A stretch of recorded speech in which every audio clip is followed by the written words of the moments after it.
राजस्थान के मुख्यमंत्री भजनलाल शर्मा और उप मुख्यमंत्री प्रेमचंद बैरवा और दिया कुमारी के सुपरविजन में राजस्थान प्रगति के पथ पर लगातार अग्रसर हो रहा है। इसी के साथ ही अभी हमारे साथ उप मुख्यमंत्री प्रेमचंद जी बैरवा है। सर, सरकार लगातार विकास के नित नए आयाम लिखे जा रहे हैं। आपके विभाग की बात करें तो सर, क्या नई कुछ खास देखिए, देखने को मिली? हमारे यशस्वी मुख्यमंत्री भजनलाल शर्मा जी जब से इस राजस्थान की बागडोर संभाली, जब से इस राजस्थान को विकसित राजस्थान बनाने के लक्ष्य को लेते हुए हर क्षेत्र, हर वर्ग, महिला, युवा, मजदूर, किसान के लिए हमेशा अनेक योजनाओं के द्वारा इस राजस्थान को विकास की ओर ले जाने का लक्ष्य रखा है और उसी के लक्ष्य को आगे बढ़ाते हुए वो काम कर रहे हैं और हमारी सरकार इसी के लिए काम कर रहे हैं। जिस तरह से मेरे पास डिपार्टमेंट है, हायर एजुकेशन है, ट्रांसपोर्ट है, मेरे पास आयुर्वेद है, टेक्निकल एजुकेशन है। जहाँ तक मैं बताऊँ आपको, जिस तरह से हमारा रोडवेज हमेशा घाटे में चलता था और उस रोडवेज में हमारे यशस्वी मुख्यमंत्री जी ने इतनी बसें हमारे बेड़े में शामिल करके आज लोगों को अच्छी सुविधा मिल रही है और नई बसें हमारे को देकर और इस राजस्थान की आम जन और यात्रियों की सुविधा अच्छी बढ़ाई है और जिससे कि और हमारी रोडवेज भी प्रॉफिट में आ रही है। हमारा आयुर्वेद विभाग है, जो आयुर्वेद विभाग में इन 2 साल में 2000 से ज़्यादा तो हमने आयुष मंदिर बनाकर और एक अच्छी व्यवस्था उन हॉस्पिटल में कराई है। हमने वहाँ पर एक सरकारी कंपनियों से हम दवा लेके, दवा की कोई कमी नहीं है और वहाँ पे लैपटॉप, वहाँ पे दवाइयों की समुचित व्यवस्था, सारी चीज़ व्यवस्था कराई है।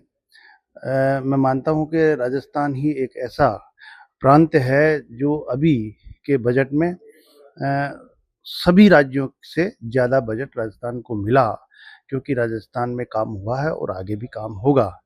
और हायर एजुकेशन में भी हम हमारी शिक्षा नीति 2020 को हम जल्दी से जल्दी हम हर तरह से लागू करने के प्रयास कर रहे हैं और आने वाले समय में एक अच्छी शिक्षा हमारे युवाओं को मिले, आने वाली चुनौतियों का सामना करें, इसे को लेकर हम आगे बढ़ रहे हैं।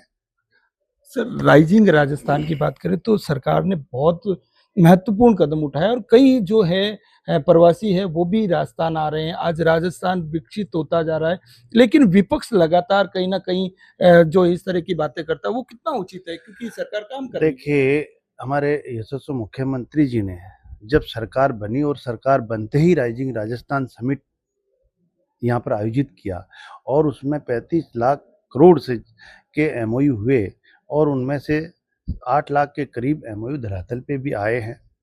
एक लक्ष्य लेकर के हम इसको धरातल पे जल्दी से जल्दी लाने का काम करें, ताकि हमारे युवाओं को रोज़गार मिले और हमारे यहाँ पर औद्योगिक धंधे ज़्यादा से ज़्यादा बढ़े।